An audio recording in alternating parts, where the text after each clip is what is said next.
Herkese yeniden merhabalar. Kolay, pratik ve de çok lezzetli bir kurabiye tarifi veriyorum. Fındıklı, kakaolu ve sıvı yağlı olacak. Şöyle kıyır kıyır nefis bir kurabiye olacak. Ve hiç bekletmeden hemen tarife geçiyorum. Öncelikle böyle bir su bardağı şekerimi kabıma aldım. Üzerine bir paket vanilya ilave ettim. Ve üzerine yumurta ekliyorum. Bir adetini ekledim, karıştırdım. Unuttum ikincisini. Şimdi ikincisini de ekleyeceğim. İyice karıştırdıktan sonra diğerini hatırladım ve onu da ekledim. Siz ikisini birden ekleyin arkadaşlar. İkinci yumurtamı da ekledikten sonra iyice çırpıyorum. Yumurtalar iyice çözüldükten sonra üzerine bir su bardağı sıvı yağ ilave ediyorum. Şeker kullandığımız bardakla aynı ölçülerimiz aynı olacak. Siz hangi bardak veya hangi kase kullanırsanız ölçüleriniz aynı şekilde olsun. Ve tekrar bir çırptıktan sonra üzerine 1,5 su bardağı, aynı su bardağıyla 1,5 su bardağı nişasta ekliyorum. Ve 3 yemek kaşığı kakao ekliyorum. Ve tekrar çırpıyorum. Nişasta ve kakaoyu iyice karıştırdıktan sonra üzerine un ilavesi yapacağım. Şöyle yumuşak bir kıvam olacak. Üzerine 2 su bardağı un ekleyeceğim. Ama azar azar ekleyeceğim. Öncelikle bir su bardağımı ekliyorum. Ve bir paket kabartma tozunu da ekledikten sonra bir karıştırıyorum. Diğer bir su bardağı unu da yavaş yavaş ekleyeceğim. Önce çırpıcıyla bir karıştırdıktan sonra ellerimle yoğurmaya başlıyorum. Çok zahmetli değil, hemen bir toparlamamız yeterli oluyor. İkinci su bardağının yarısını unu ekliyorum, karıştırıyorum, kıvamına bakıp sonra diğer yarısını da ekliyorum. Yumuşak kulak memesi kıvamında olacak hamurumuz. Yumurtanın büyüklüğüne, küçüklüğüne göre un değişkenli gösterebilir arkadaşlar. Birazcık daha fazla isterse yarım su bardağı daha ekleyebilirsiniz. Veya tam da gelebilir. O yüzden azar azar ekliyoruz.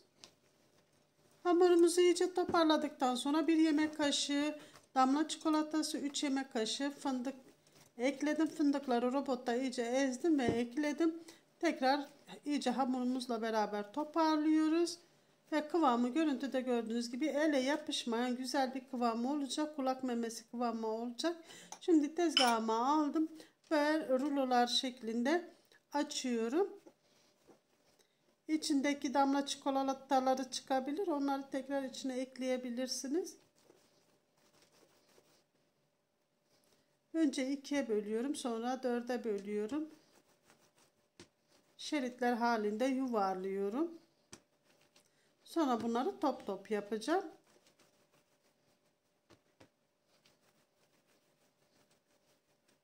Bu arada arkadaşlar, kanalıma abone olup zil bildirimini açarsanız, videolarıma destek olursanız, yorum yaparak, beğeni yaparak ve de videomu beğendiyseniz sevdiklerinizle paylaşarak bana destek olabilirsiniz. Destek olan herkese şimdiden teşekkür ediyorum.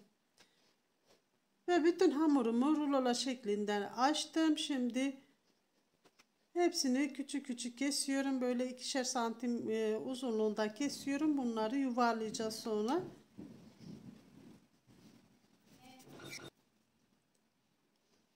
Ve şimdi hamurlarımı hepsini bu şekilde top top yuvarlıyorum. Dediğim gibi yapımı çok kolay, çok pratik.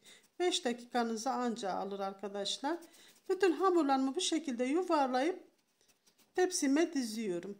Birazcık fındıktan büyük olacak. Büyüklüğü küçük size kalmış. O yüzden bir ölçü vermiyorum. Siz ne kadar büyük ne kadar küçük yapacağınıza kendiniz karar verin. Kahvenin yanına yapacaksanız biraz daha küçük fındık kadar yapabilirsiniz. Çayın yanına veya çocuklara yaparsanız biraz daha büyük yapabilirsiniz. Yani tercih size kalmış arkadaşlar. Tepsime yağlı kağıt koydum ve bütün kurabiyeleri üzerine dizdim. Ve şimdi bir çay bardağı veya bir su bardağıyla böyle üzerine hafifçe bastırıyorum.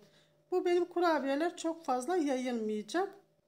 Yüksek ateşte pişirirseniz yayılır ama söyleyeceğim derecede pişirirseniz tam benim yaptığım gibi hafif tombik kurabiyeler elde edersiniz. 170 derecede yavaş yavaş pişirdim. 2 tepsi çıktı. Hazırladım kurabiyelerimi 170 derecede altı üstü pişirdim. İster fanlı ister fansız fark etmez. Kurabiyelerimiz pişerken dışarıdaki yağmuru da göstermek istiyorum. Muhteşem bir yağmur yağıyor. Çok güzel. Hava bugün çok serin, çok güzel.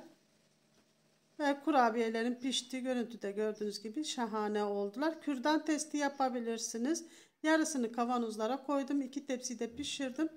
Yarısını kavanoza koydum. Diğer yarısını da böyle sunumda göstermek istedim. Şöyle kürdan testiyle de içi kalıp kalmadığınızı kontrol edin. Bu şekilde fırından çıkarın. İçini de göstermek istiyorum. Şöyle kıyır kıyır çok güzel bir kurabiye oldu. Kürdanı batırdığınızda eğer kürdana hamur yapışmıyorsa kurabiyeleriniz pişmiş demektir. Çok kısa sürede pişiyor. Fırınınızın sıcaklığı derecesi bazıları farklı gösterebilir. Deneyen ve yiyen herkeslere afiyetler şifalar olsun. Hepiniz Allah'a emanet olun. Görüşmek üzere inşallah.